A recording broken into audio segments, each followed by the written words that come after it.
네, 할렐루야. 주의 이름으로 평안의 인사를 전합니다. 지난 한 주간도 주의 은혜 가운데 건강하시고 평안하셨으리라 믿습니다. 오늘은 강림절 후 17번째 주일이고요. 또 대한민국에서는 이번 주가 추석 명절이 있는 주간입니다. 비록 미국에 저희들이 살고 있지만 한국에 있는 가족들, 또 친척분들 또 안부 인사 나누고 돌아보고 또 축복하고 기도하는 의미 있는 한 주간을 보냈으면 좋겠습니다. 이제 각자의 자리에서 일어나셔서 찬송 85장 함께 찬양하시면서 예배를 시작하겠습니다.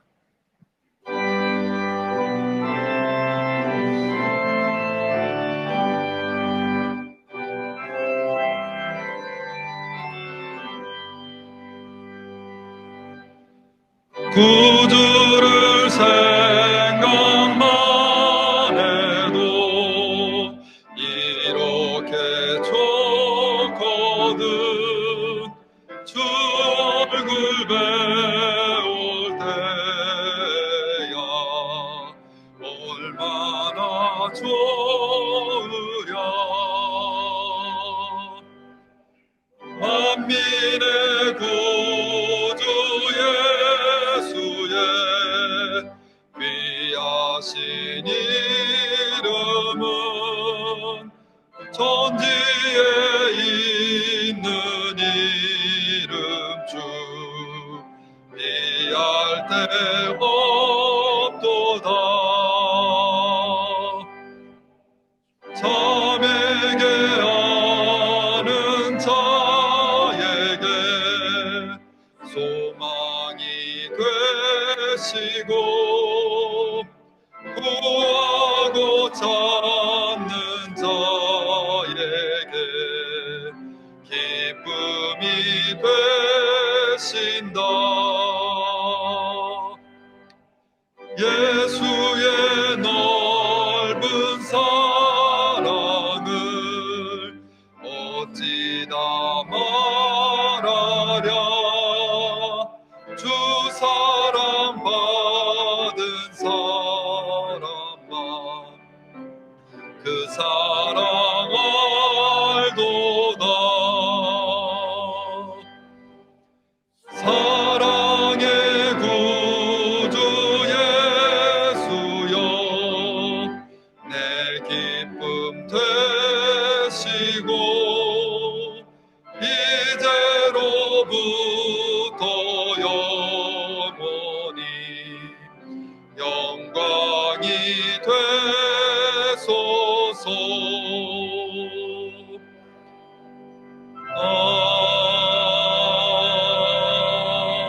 아멘.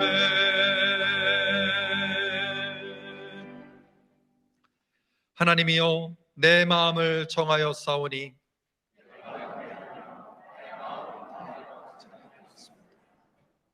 주님, 내가 만민 중에서 주님께 감사하고 문나라 중에서 주님을 찬양하겠습니다.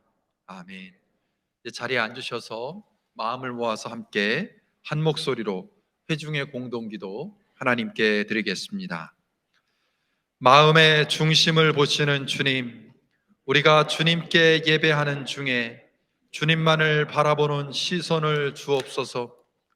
우리를 둘러싼 염려와 근심이 아닌 그보다 크신 하나님의 선하심을 바라보게 하시고 우리의 부족함이나 우리의 능력이 아닌 찬양과 예배의 대상이 되시는 주님께 시선을 두게 하옵소서.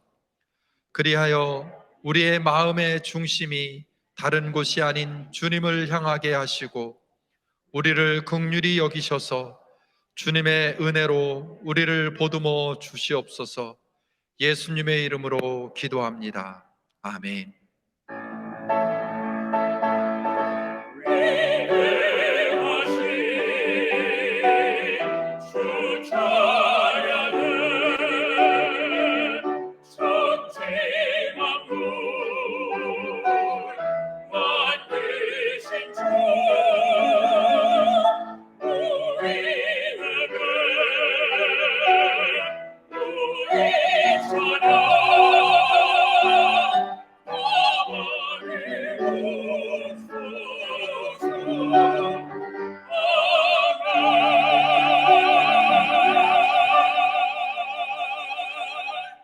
자비로우신 하나님, 오늘도 우리는 이 모습 그대로 주 앞에 나왔습니다.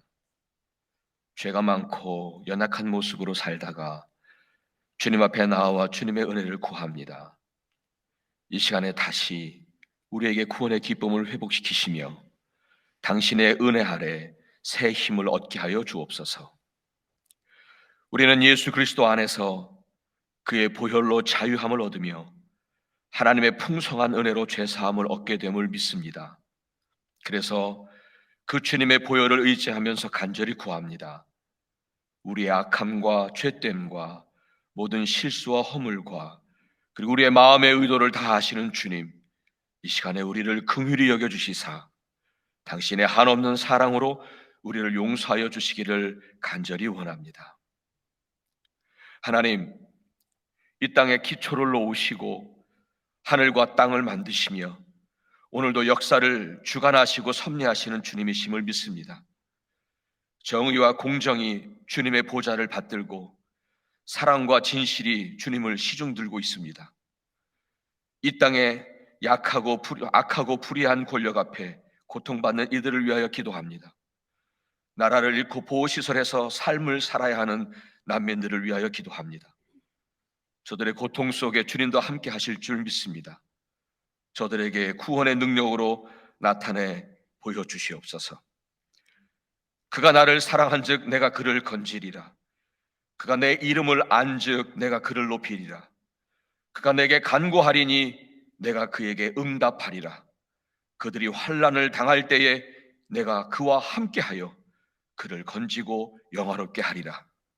주님, 주님의 이름을 알고 그 이름 앞에 예배하며 그 이름으로 간구하는 우리의 기도를 주님 들어주시사 우리를 환난 중에서 건져내 주시며 우리를 높이사 세상 속에서 주님의 백성이 복을 얻고 사는 것 있음을 알게 하여 주옵소서. 정말 변치 않는 믿음으로 우리 주님만 섬기게 하시며 세상의 삶 속에서도 범사에 우리 하나님을 인정하게 하시고 고통과 환난 중에서도 주님의 손길을 따라 넉넉히 승리하는 우리의 삶이 될 수 있도록 인도하여 주옵소서. 하나님, 우리의 주변에는 힘들고 어려워하시는 분들이 여전히 있음을 압니다. 혹 우리가 알지 못하여 고통 중에 힘겨운 삶을 사는 분들에게도 주님의 사랑과 위로를 건넬 수 있으면 좋겠습니다. 당신의 은혜의 손길로 다시 일어설 수 있도록 우리를 사용하여 주옵소서. 그리고 우리의 모든 가정들과 사랑하는 자녀들과 사랑하는 모든 사람들을 주님 지켜주시고 붙들어 주시옵소서. 오늘도 질병과 암으로 투병하시는 분들을 위하여 또한 주님의 능력을 의탁하며 기도합니다. 우리의 간절함이 주님 앞에 상달되어서 정말 주님의 능력으로 임하시는, 그래서 당신의 치유를 경험하는 복된 이들 되게 하여 주옵소서. 하나님, 오늘도 당신의 거룩하고 순결한 말씀 앞에 다시 우리가 서기를 원합니다. 부족하고 죄 많은 우리이지만 그 말씀 앞에서 주님의 마음과 음성을 듣는 복된 시간 되게 하여 주옵소서. 우리의 왕이 되시며 친정한 우리의 주님이 되어 주시는 예수 그리스도 이름을 의지하여 간절히 기도하옵나이다. 아멘. 이어서 주님이 가르쳐 주신 기도로 올려드리겠습니다. 하늘에 계신 우리 아버지여, 이름이 거룩히 여김을 받으시오며 나라가 임하시오며 뜻이 하늘에서 이루어진 것 같이 땅에서도 이루어지이다. 오늘 우리에게 일용할 양식을 주시옵고 우리가 우리에게 죄 지은 자를 사하여 준 것 같이 우리의 죄를 사하여 주시옵고 우리를 시험에 들게 하지 마시옵고 다만 악에서 구하시옵소서. 나라와 권세와 영광이 아버지께 영원히 있사옵나이다. 아멘.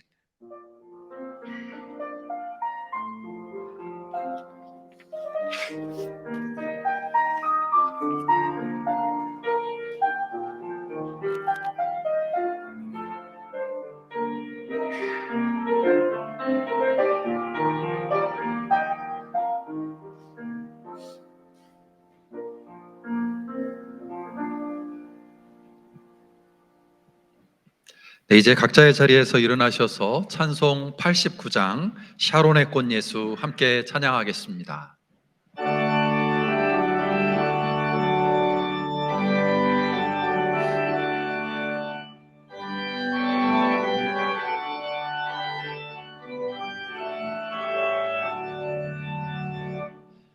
샤론의 꽃 예수 나의 마음에 거룩하고 아름답게 비소서.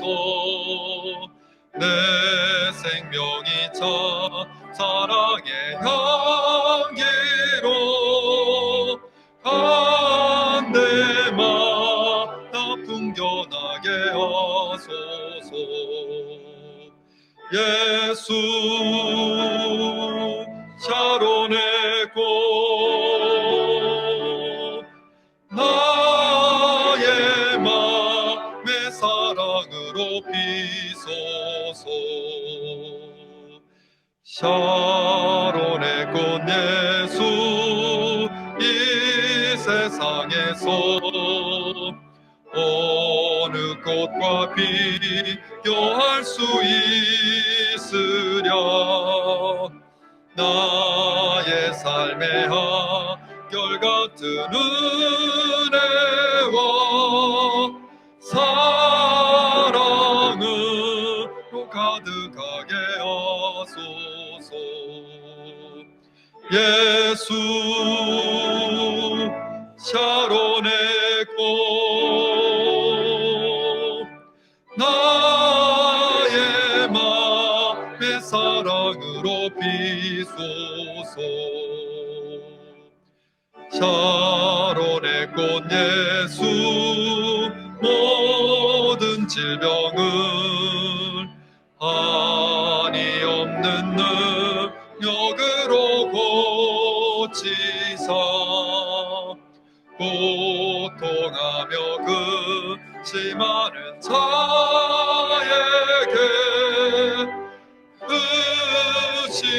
의신과 소망 내려주소서. 예수 샤론의 꽃 나의 맘의 사랑으로 비소서. 샤론의 꽃 예수 길이 피소서. 주의 영광이 땅 위에 가득해 천하 만민 주님 앞에 엎드려 경배하며 영광 돌릴 때까지. 예수 샤론의 꽃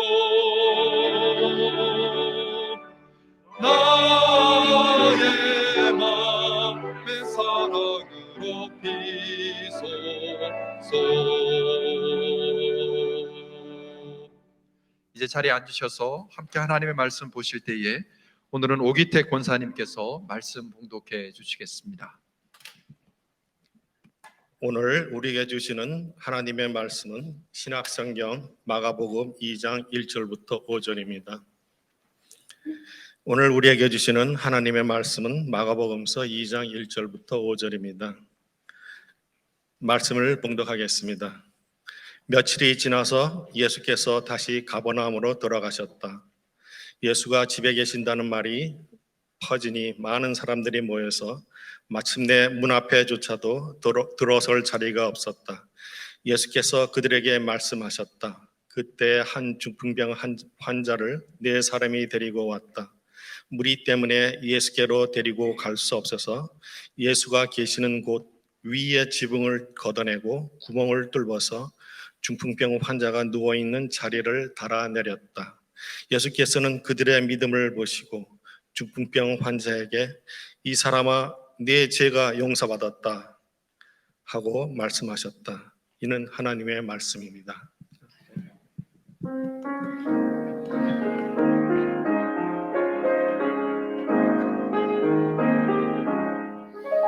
주님 편히 손을 꼭 잡고 가소서. 약하고 피곤한 이몸을 강소 벤치사 빛으로 손잡고 나를 도와소서. 주여 인도하옵소서. 내 손 잡아주소서. 나를 주의 곁에 두사 늘 함께 하소서. 주님 나의 힘이시고 나의 영광 되시네. 주여 나를 이끄소서. 주의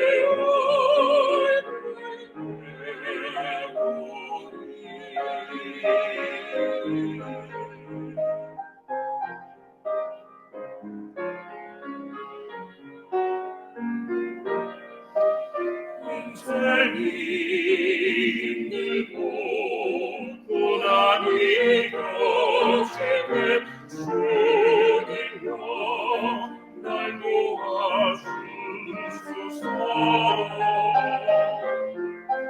외치니 소리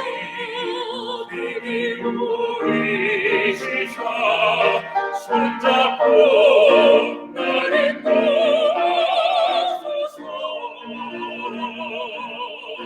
주여 인도하옵소서.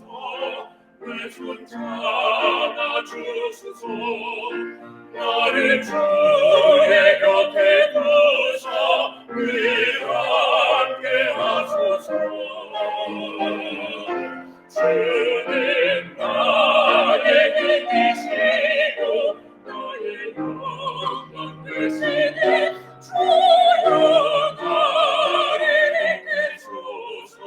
주의 얼굴 배우니 주님 나의 힘이시고 내 영광 되시네. 주여 나를 이끄소서. 주의 얼굴 배우니 나의 주.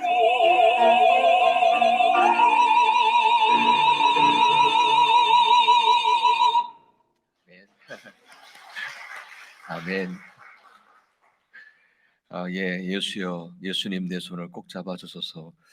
참 많이 참 좋아하시는 찬양이라고 믿습니다. 그리고 우리 하나님께서 또 우리 주님이 영광 받아주신 줄 믿습니다. 감사합니다.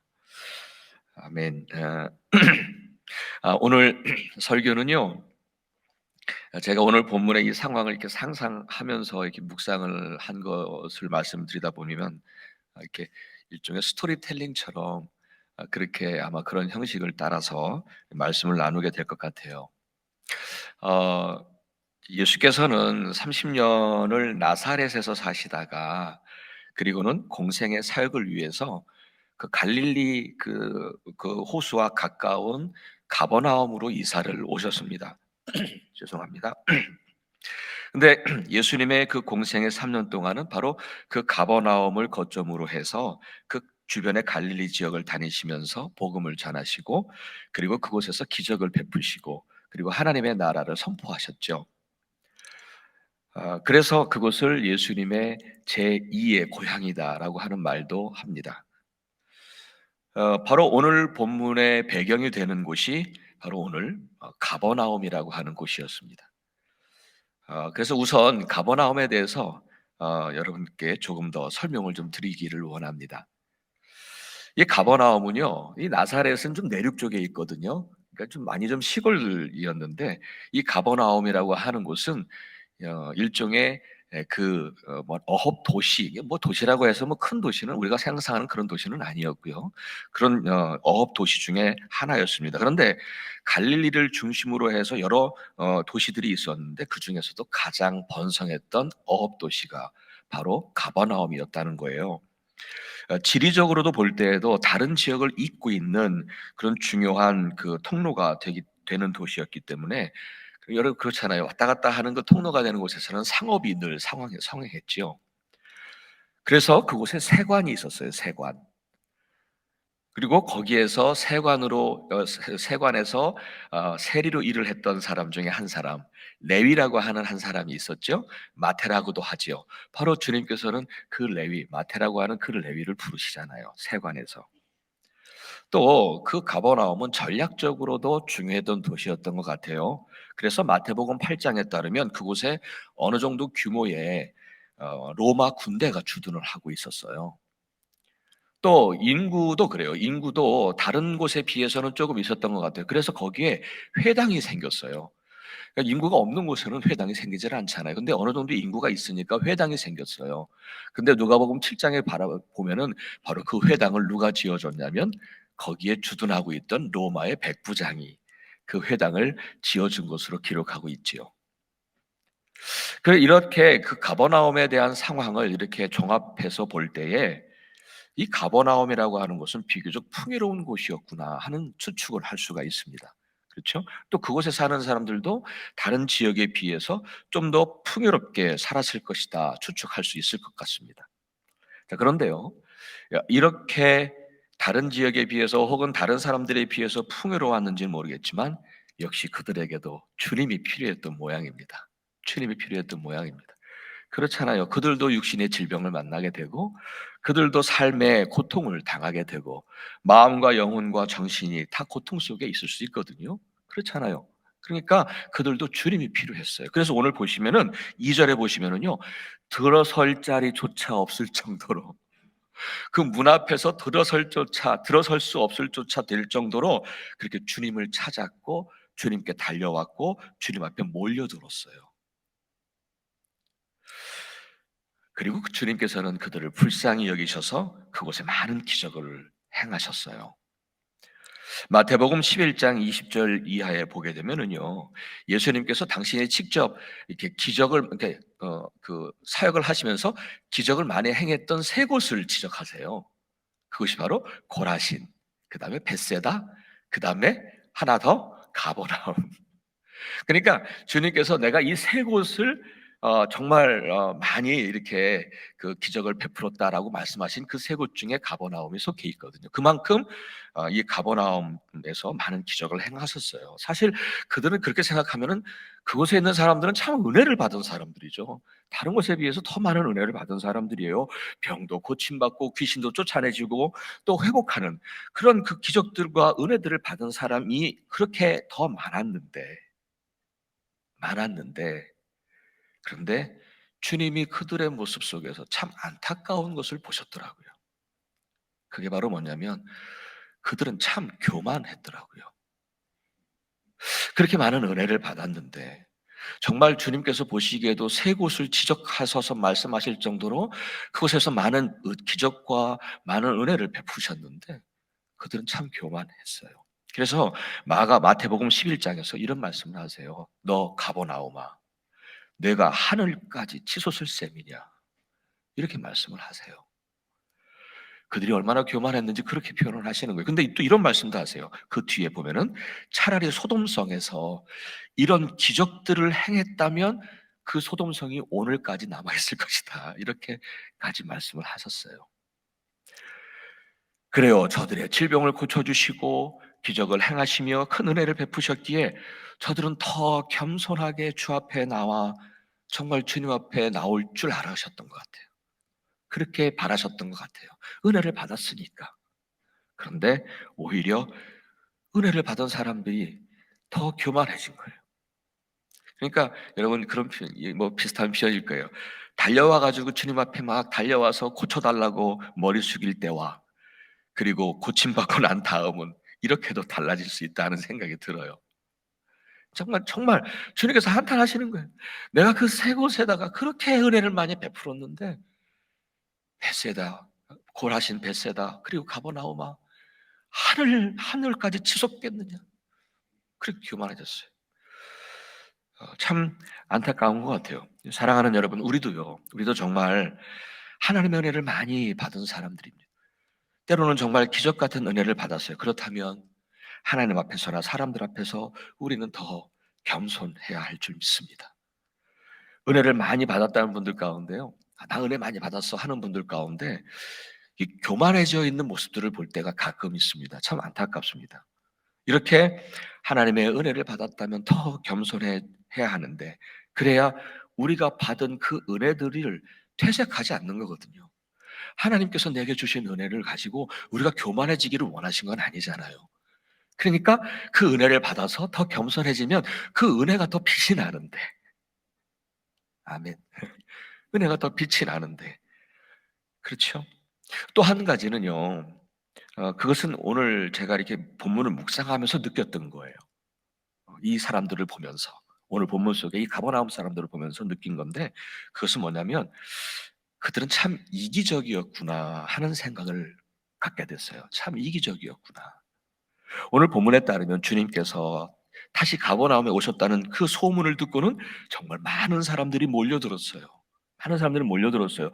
들어설 자리조차 없을 정도로 많은 사람들이 몰려들었는데, 저 멀리서 어떤 사람들이 예수님께 오고 있어요. 근데 그 사람들은 뭐에다 들것에다가 중풍병 환자 한 사람을 메고 오는 중이었습니다. 그 네 명의 사람들은 아마도 오래전부터 이 중풍병으로 고생하고 있는 이 사람을 평소에도 불쌍하게 여겼던 것 같아요. 불쌍하게 여기고 안타깝게 생각을 하고 있었던 것 같아요. 그러던 중에 예수님께서 다시 가버나움으로 오셨다는 소식을 듣게 됐지요. 근데 그 소식을 들었을 때에 많은 사람들은 막 우르르 몰려갔어요. 자기 일을 해결하고 싶으니까. 그분이 능력이 있다는 소식은 분명하게 들었으니까. 여러분도 그렇잖아요. 누가 용하다고 하면 다 가시잖아요. 그러니까 정말 예수님에 대해서 그 소문을 이미 익히 들었던 터라 예수님이 거기 오셨다고 하니까 막 많은 사람들이 몰려갔는데 그들은 그러지를 않았어요. 자기들도 그러고 싶었겠죠. 자기들의 문제를 가지고 예수님께 빨리 달려가서 해결받고 싶었을 거예요. 그런데 그들은 중풍병으로 고생하고 있는 그 사람을 생각한 거예요. 그리고는 어떤 형태의 들것인지는 모르겠습니다. 뭐 여기에 보면 자리라고 표현하기도 하고 어떤 성경에서는 침대라고 표현하기도 하는데, 침상 표현하고 하는데, 어쨌든 어떤 형태의 들것인지 모르겠지만 그 들것에다가 그 중풍병 환자를 데리고 그리고 오고 있는 거예요. 예수님께로 향하고 있는 거예요. 여러분 그렇잖아요. 멀쩡한 몸으로 자기 몸만 달려간 사람들보다는 훨씬 늦게 도착했을 거예요. 이거 들것에 들고 가야 되니까. 그렇게 그 중풍병 환자를 메고 뒤늦게 도착하고 나니까 이미 발 디딜 틈이 없는 거예요. 꽉 차 있었던 거죠. 그래도 그들은 그 모인 사람들을 한번 좀 뚫고 예수님 그 앞에까지 좀 가보려고 꽤나 애썼던 것 같아요. 그런데 오늘 4절에 보니까 이렇게 말씀하더라고요. 무리들 때문에 예수께로 데리고 갈 수 없었더라. 이제 그렇게 표현합니다. 그런데 그들은 거기에서 멈추지를 않더라고요. 포기하지를 않더라고요. 왜냐하면 그 중풍병 환자가 이번에는 나는 나을 수 있겠다라고 하는 그 기대를 가지고 왔을 텐데 그 사람을 생각해서라도 포기를 못한 것 같아요. 결국 그들은 황당한 생각을 하잖아요. 그 집에 지붕으로 올라가요. 그 들것을 또 지붕으로 올라가서 여러분 우리가 생각하는 지붕과 다르게 그 당시에 그 지붕은 이 평평한 그 지붕이라 그러잖아요. 그러니까 지붕에 올라가서 그 지붕을 뜯어내요. 뜯어내고 구멍을 내요. 그리고 그 중풍병 환자가 누워 있는 그 들것을 달아서 내리는 거예요. 주님 앞으로. 그래요, 여러분. 그들이 확신이 없었다면, 다시 말씀드려서 예수님이 이 중풍병 환자를, 이 친구를 정말 고칠 수 있다라고 하는 확신이 없었다면 이런 황당한 일 시도조차 안 했을 것입니다. 그러니까 그런 의미에서 보면은 이 지붕을 뜯고 그들을 이렇게 내린 것은 그 중풍병 환자를 내린 것은 그만큼 그들에게 믿음이 있었다는 증거지요. 또한 이 중풍병 환자가 정말 회복되기를 바라는 마음이 없었다면 그들은 아마 섣불리 남의 집 지붕 뜯지는 않을 것 같아요. 근데 정말 이 친구가 낫기를, 주님께로 가면 이 친구가 분명히 나으니까 이 친구가 정말 낫기를 그렇게도 간절했기에 남의 집 지붕을 뜯은 거죠. 하지만 그들은 지붕을 뜯어내고 그렇게 주님 앞에 내려왔습니다. 그러니까 그 모습에 많은 그 모여있던 사람들과 그 집주인이 얼마나 황당했을까요? 주님은 그런 모습에 감동을 받으셨던 거예요. 그래서 5절에 보니까 이런 말씀하시죠. 예수께서는 그들의 믿음을 보시고 중풍병 환자에게 이 사람아 내 죄가 용서받았다 말씀하셨다. 이렇게 그들의 믿음을 보셨다. 저는 이 상황을 상상해 보면서 얼마나 황당했을까라고 하는 생각도 물론 한편 들었습니다마는 그 몰려들었던 그 앞에 예수님 앞에 몰려들었던 그 사람들을 생각해 보니까 참 이기적이었구나 하는 생각이 들었습니다. 네 명의 사람들이 중풍병 환자를 메고 그렇게도 애쓰면서 예수님 앞으로 가려 했을 때 그 중에 몇 사람들이라도 함께 안타까워하는 마음이 있었다면 그들은 길을 비켜주었을 텐데 꼼짝도 안 하니까 그들이 그 황당한 결정을 내린 거예요. 지붕까지 그 들고 올라간 거죠. 참 이기적이었구나 생각. 예수님 앞에 모여든 사람들이 너무 이기적이에요.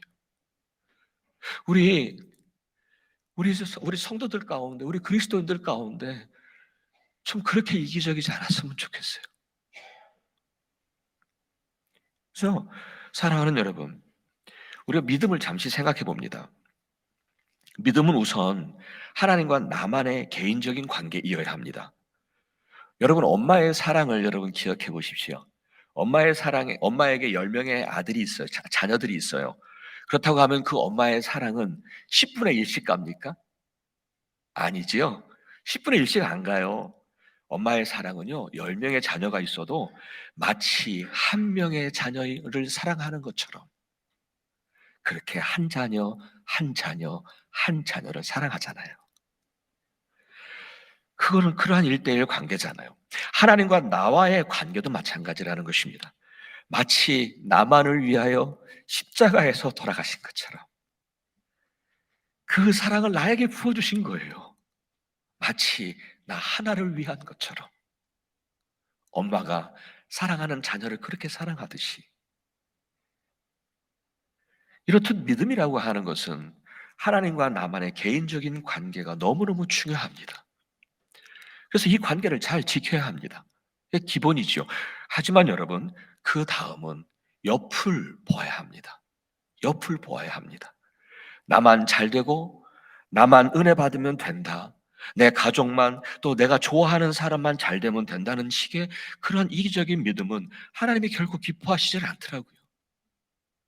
정말 하나님의 은혜를 받았다면 우리가 내 가족, 내 가족, 내 친구, 내가 좋아하는 사람만 바라보지 않고 이젠 옆을 바라볼 줄 알기를 원하십니다. 그것이 내가 받은 은혜를 함께 나누는 것이고 그것이 내가 받은 은혜를 헛되이 하지 않는 것입니다. 여러분 마태복음 18장에 보게 되면 예수님은 이런 비유를 하십니다.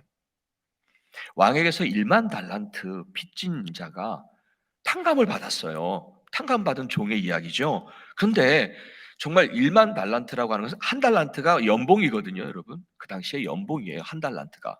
11개월이 어치니까. 지금도 상상할 수 없는 액수라는 거예요. 그 엄청난 은혜를 탕감받은 거예요.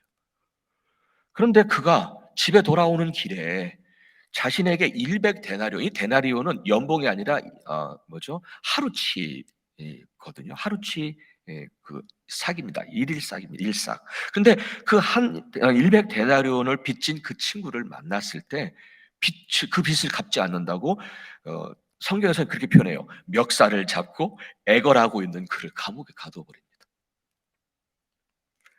그 엄청난 은혜를 받았는데 감히 상상할 수 없는 은혜를 받았는데 세상에서는 도저히 구할 수 없는 은혜를 받았는데 어떻게 그 친구에게 그럴 수 있을까요? 왕에게서 받은 그 엄청난 은혜를 정말 그는 헛되이 해버린 거죠. 가치 없게 만든 거예요. 여러분 그 은혜를 헛되이 한다는 것은요, 그 은혜를 준 왕을 무시하는 거죠. 가치 없게 만드는 거예요. 내가 받은 그 은혜가 100데나리온보다 못한 거예요. 가치가 없어지는 거예요. 헛되이 하는 거예요. 여러분, 우리도 마찬가지라고 생각합니다.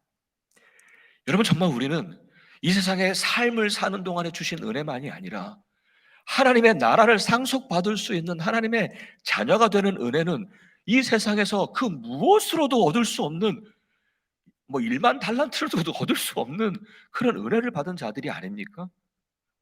그런 은혜를 받았다면 우리는 옆을 보면서 함께 아파하고 함께 울고 웃으며 그들과 함께 은혜를 나눌 수 있기를 원합니다.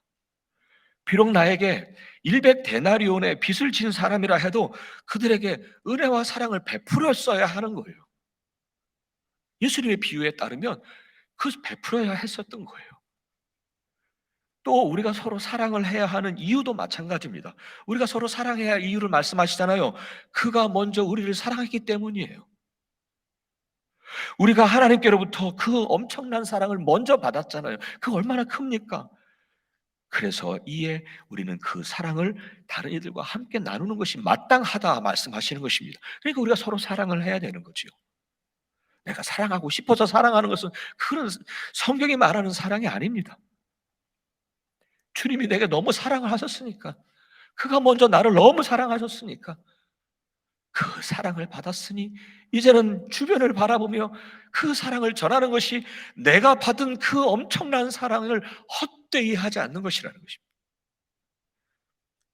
비록 나에게 100데나리온의 해를 입힌 사람이라 할지라도 우리는 그 받은 사랑을 나누는 것이 마땅하다 말씀하셨습니다. 사도 바울은 그래서 데살로니가 전서 5장 14절에서 이렇게 말씀을 하십니다. 제가 읽어드릴게요. 형제, 자매 여러분, 여러분에게 권고합니다.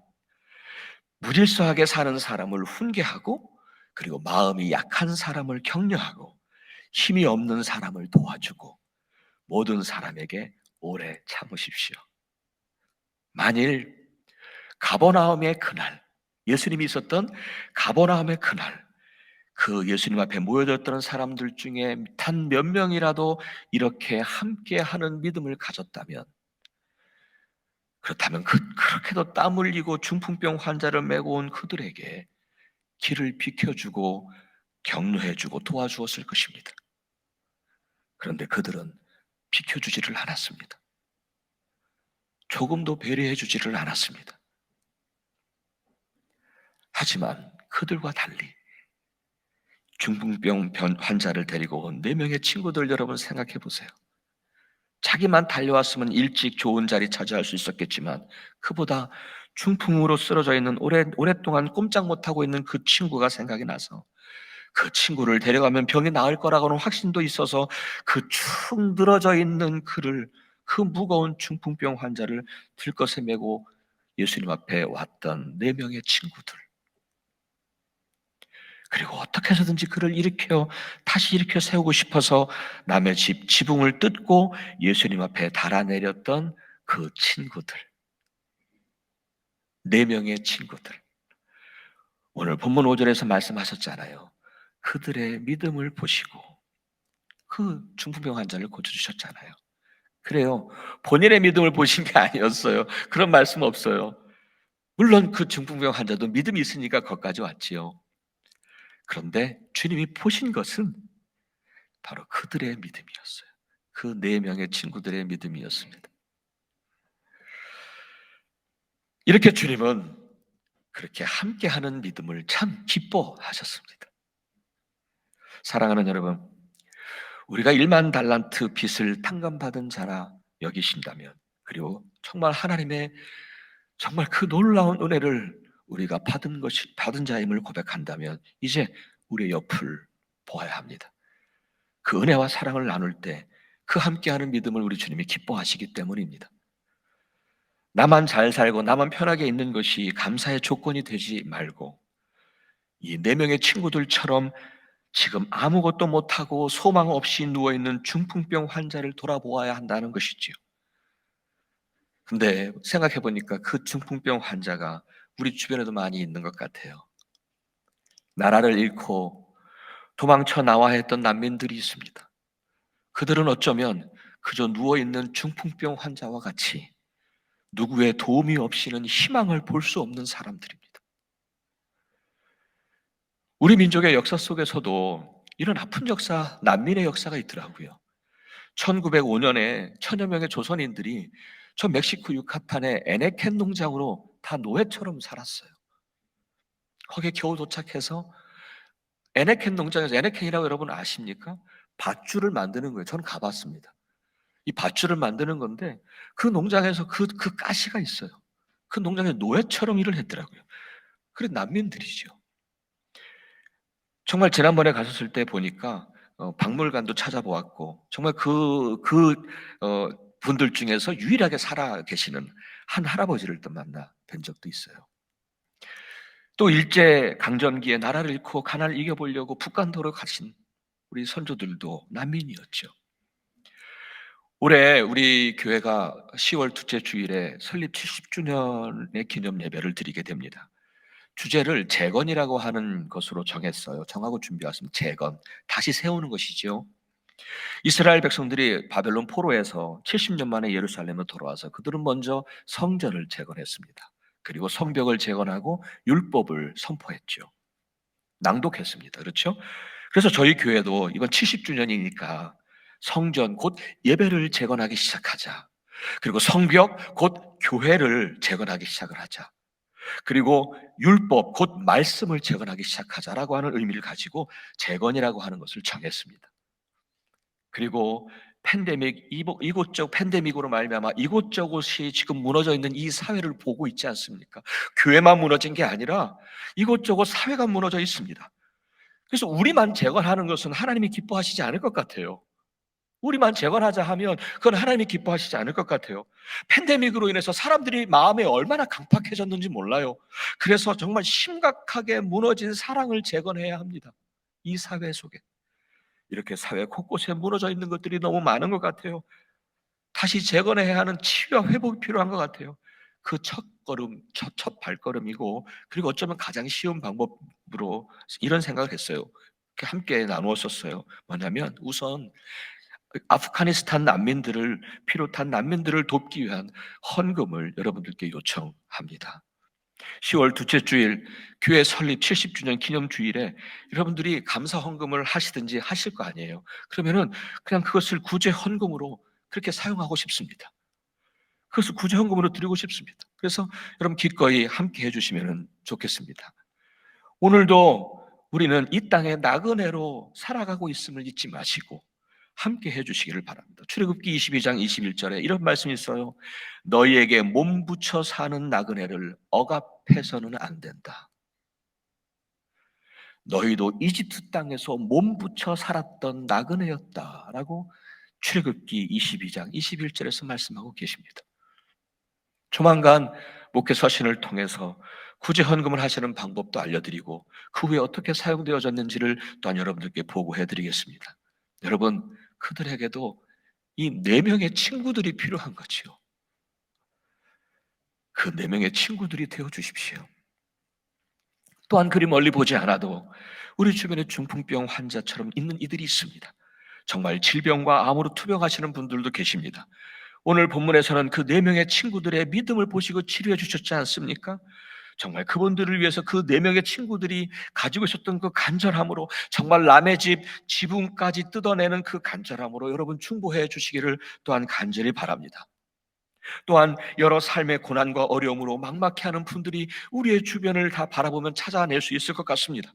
그분들이 기억나시거든 그대로 지나치지 마십시오. 4명의 친구들이 되어 주십시오. 그래서 들 것을 드는 그 사랑의 수고가 그들에게 있어 이렇게 보여줬으면 좋겠습니다. 또한 우리 주변에 이런저런 삶의 상처들로 인하여 마치 중풍병 환자처럼 많이 아파하고 영혼의 기력을 잃고 누워있는 분들도 또한 계시리라 생각합니다. 그분들을 다시 일으켜 세우기 위하여 좀 힘이 들어도 그 4명의 친구들이 되어 주시기를 간절히 바랍니다. 사랑하는 여러분, 이제 말씀을 마무리하려고 합니다. 사랑하는 여러분, 우리는 가만히 생각해보면 참 이기적인 삶을 사는 것 같아요. 우리가 참 이기적이지 않나 하는 생각을 하게 됩니다. 이젠 우리의 남은 시간이 얼마일지는 모르겠습니다. 그렇죠? 우리 남은 시간이 얼마일지는 모르겠습니다. 그 남은 시간 동안에 우리가 하나님께 받은 은혜가 큰데, 그 은혜가 놀라운데, 그 은혜를 이제 다른 옆을 바라보면서 그들에게 사랑의 아픔을 가지고 그들에게 손을 베풀며, 내가 지금 나그네로 살듯이 저들도 나그네의 삶을 살고 있는 그들이 4명의 친구들이 필요했지 않습니까? 우리도 그들도 그 4명의 친구들이 필요할 텐데, 그들에게 다시 일어날 수 있도록, 다시 샘을 얻을 수 있도록, 다시 그들도 은혜를 얻을 수 있도록 비켜주고 배려하고 함께하며, 그리고 그것을 함께 해주는 4명의 친구들이 되시면 좋겠습니다. 아멘. 그렇게 우리가 함께하는 믿음을 가질 때 우리 주님 참 기뻐하시더라고요. 그리고 그 안에서 하나님은 기적을 만드시더라고요. 그들의 믿음을 보시고 그 중풍병 환자를 일으켜 세우시잖아요. 사랑하는 여러분, 우리 교회가 그 사랑의 능력을 가진 진정한 예수 닮은 교회가 되어지기를 간절히 축복합니다. 아멘. 잠시 기도하겠습니다.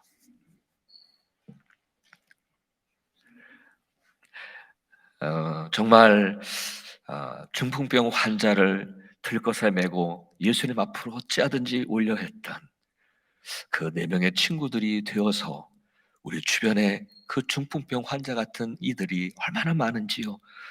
그들을 다시 일으켜 세우고 그들에게 사랑을 전달하고 베푸는 그 4명의 친구들이 되어지는 우리의 삶, 그리고 예수 닮은 우리의 삶, 그리고 우리 교회가 될 수 있도록 도와주옵소서.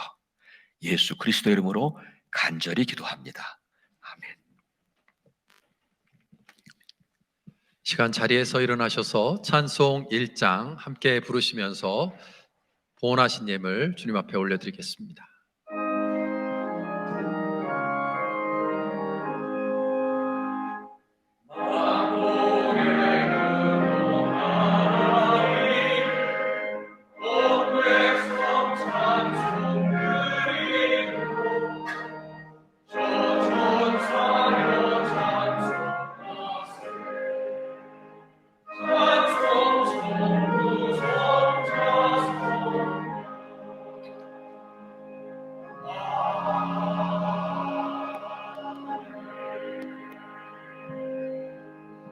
자리에 앉으셔서 봉헌기도 올리겠습니다. 은혜로우신 주님 감사합니다. 지난 한 주간의 삶 동안 임마누엘로 함께 해주시고 이렇게 주일 예배 시간을 기억하며 예배실에 나와 또는 각각의 가정에서 함께 예배자로 주님 앞에 설 수 있도록 인도하신 것 감사합니다. 하나님께서 허락하신 은혜들 하나님 앞에 충분히 감사할 수 있는 믿음을 저희에게 허락하여 주시고, 또 하나님께 감사할 뿐만 아니라 주신 은혜를 기억하며 주변에 있는 이들에게 그 은혜를 흘려보내고 나눌 수 있는 복된 손길들 될 수 있도록 축복해 주옵소서. 드려진 예물이 주님을 위해서, 교회를 위해서, 어려움 당하는 이웃들을 위해서 귀하게 값지게 사용되어지기를 원하오니 주님이 물질을 축복하시며 드려진 손길들에게 더 큰 은혜 베푸셔서 더 많은 것을 하나님께 드리고 나누고 베풀 수 있는 은혜 허락하여 주옵소서. 모든 것 주님께 맡기며 예수 그리스도의 이름으로 기도합니다. 아멘. 네, 교회 소식을 전해드리겠습니다. 오늘도 1부, 2부, 3부, 4부 예배를 현장 예배와 온라인 예배로 함께 드리고 있습니다. 지난주에 보니까 1부 예배에 오신 분들이 99분이셨습니다. 이전 팬데믹 이전에 비하면 아직도 인원이 적긴 하지만 그래도 많은 분들이 1부 예배, 우리 예배실로 오셔서 함께 예배하실 수 있어서 너무 감사합니다. 아직도 2부, 3부에는 빈자리가 많이 있으니까요. 주변에 있는 분들 혹시 교회 예배실로 오시는 거 아직 머뭇거리시는 분들이 있으면 권면해 주셔서 더 많은 분들이 교회에 나오셔서 함께 예배할 수 있으면 좋겠습니다. 마스크를 쓰고 예배 드리시는 것이 조금은 불편하실 수 있지만 델타 변이 바이러스가 아직도 많이 번지고 있다는 소식을 듣고 있기 때문에 서로 안전을 위해서 조심하시면 좋을 것 같습니다. 조금 더 참고 견뎌주셨으면 좋겠습니다. 오늘 오메가 학부모님들을 위한 오리엔테이션이 오후 1시부터 1시 45분까지 BK 홀에서 예정되어 있습니다. 학부모님들 참여하실 수 있도록 관심 가져주시길 바라고요. 특별히 전도부와 청년부에서 알려드리는 소식이 있습니다. GMU, 즉 조지 메이슨 유니버시티에 오늘 추석을 맞이해서 아울리치를 하려고 하는데요. 최근에 팬데믹 이후에 약 80여 명의 한국에서의 유학생들이 지금 조지 메이슨 대학에서 교환 학생으로 공부하기 시작했다고 합니다. 그 소식을 듣고 전도 사역부와 청년부에서 이런저런 통로로 알아보고 도움을 받아서요. 오늘 추석 명절을 맞이해서 송편과 김밥이 담긴 조그만 선물을 가지고 가서 캠퍼스에서 한국에서 온 유학생들에게 전달하고 함께 교제하는 시간을 가지려고 합니다. 많은 분들이 함께 하시지 못하시겠지만 기도로 동참해 주실 수 있고요. 혹시라도 계속되어지는 전도와 선교 그리고 섬김의 사역에 관심 있으신 분들은 전도사역부를 섬기시는 박선호 장로님 그리고 청년부를 섬기시는 김정수 장로님 통해서 자세한 안내를 받으실 수 있습니다.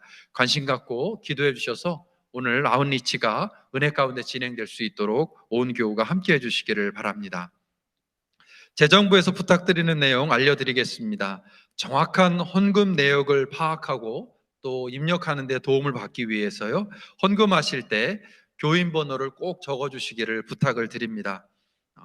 체크로 하실 때에는 체크의 메모란과 헌금 봉투에 그리고 현금으로 하실 때에는 헌금 봉투에 교인 번호를 꼭 적어주시면 재정부에서 큰 도움이 되겠다는 말씀을 전해드립니다.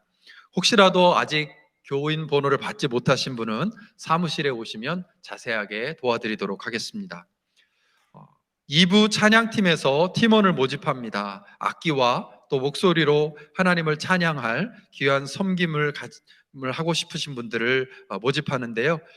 매주 아니어도 월 1, 2회 정도만 섬기실 수 있어도 환영하신다고 합니다. 관심 있는 분들은 조희연 목사님께 문의해 주시기를 바랍니다. 다음 주 주일 9월 26일에는 DC 노숙자를 위한 사역을 진행합니다. 점심 도시락 그리고 여러 가지 생필품들을 전달하는 그 봉사를 진행하는데요. 좋은 날씨 가운데 은혜롭게 모든 일정들이 진행될 수 있도록 기도해 주시고 관심 가져주시기를 바랍니다. 우리 교회에 등록하셔서 신앙생활 하기 원하시는 분들, 새 교우 등록을 하길 원하시는 분들은 교회 사무실 또는 바나바팀 이완선 권사님께 문의하시면 등록과 속회 그리고 성경 공부 등에 대한 내용을 안내해 드리도록 하겠습니다. 사무원으로 수고하시는 김미송 집사님이 이번 주간에 휴가의 시간을 갖습니다. 안전하고 평안한 그런 시간 보낼 수 있도록 기도해 주시기를 바랍니다. 이번 주 중에 여러 가지 모임들이 예정되어 있습니다. 청장년 기도 모임이 토요일 오전 8시, 전도부 기도 모임이 월요일 저녁 8시에, 교회 자료관리위원회 모임이 오늘 오후 1시 30분에, 평신도 직분천거위원회 모임이 화요일 저녁 8시에, 공천위원회 모임이 수요일 저녁 7시 30분에 줌으로 예정되어 있습니다. 관계되시는 분들 참여해 주시고요. 온 교우들 기도로 함께 해 주시기를 바랍니다. 또 담임 목사님 설교 중에 말씀하셨지만 10월 10일이 우리 교회 설립 70주년이 되는 날입니다. 그래서 70주년 행사를 준비하면서 10월 8일 금요일부터 주일까지 설립 기념 부흥 사경회를 준비하고 있습니다. 김영훈 목사님 그리고 김영봉 목사님, 조용진 감독님께서 강사로 수고해 주시는 말씀 집회가 예정되어 있는데요. 강사님으로 섬겨주시는 담임 목사님과 김영범 목사님, 조용진 감독님을 위해서 기도해 주셔서 은혜로운 말씀 집회가 될 수 있도록 함께 해주시기를 바라고 또 많이 참여해 주시기를 바랍니다. 설립 70주년 기념 예배는 10월 10일 주일 1부, 2부, 3부로 드리고요. 조용진 감독님께서 오셔서 설교해 주실 예정입니다. 또 이어서 오후 4시에는 웨슬리윙 봉헌 예배를 드리면서 함께 기쁨과 감사를 나누는 시간을 가지려고 합니다. 준비하는 모든 일정들이 은혜 가운데 진행될 수 있도록 함께 기억하시고 기도해 주시기를 바랍니다. 한 가지 오늘 예배 드리시고 나가실 때요 송편을 받게 되실 텐데 이 송편은 우리 교회에 등록해서 교우로 신앙생활을 하고 계시진 않지만 요 맥클린 교회 주변에 살고 계신 분께서 추석 명절을 맞이해서 우리 교회 교우님들을 섬기고자 하는 마음으로 헌신해 주셨습니다. 예배 끝나고 나가시면서 송편 받아가셔서 가족들과 함께 송편 맛있게 드시면서 기쁨 나눠주시고 또 베푼 손길을 위해서 축복하는 마음 함께 해주시기를 바랍니다. 이제 자리에서 일어나셔서 찬송 331장 함께 부르신 후에 담임 목사님의 축복 기도로 예배를 마치겠습니다.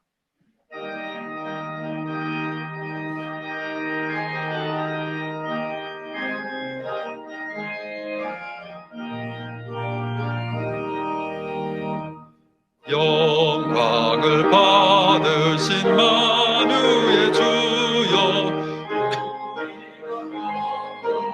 나르리다 베푸신 은혜를 감사히 알고 진실한 마음은 섬기겠네. 구주의 은혜 주시는 대로 영원히 받들어서 이겠네. 찬송하겠네 찬송하겠네 생명을 주시는 구주로다.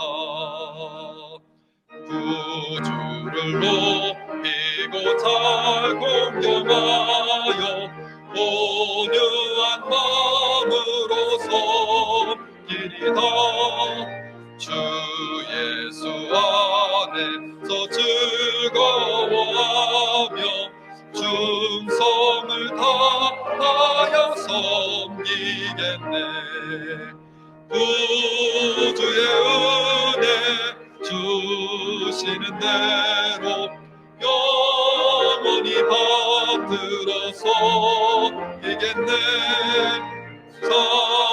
찬송하겠네 찬송하겠네 생명을 주시는 구주로다. 예수를 믿고서는 사랑하여 참 기쁜 마음으로 섬기리다. 온 마음을 드리고 늘 순종하여 구주를 영원히 섬기겠네. 구주의 은혜 주시는 대로 영원히 받들어서 이겠네. 찬송하겠네 찬송하겠네 생명을 주시는 구주로다.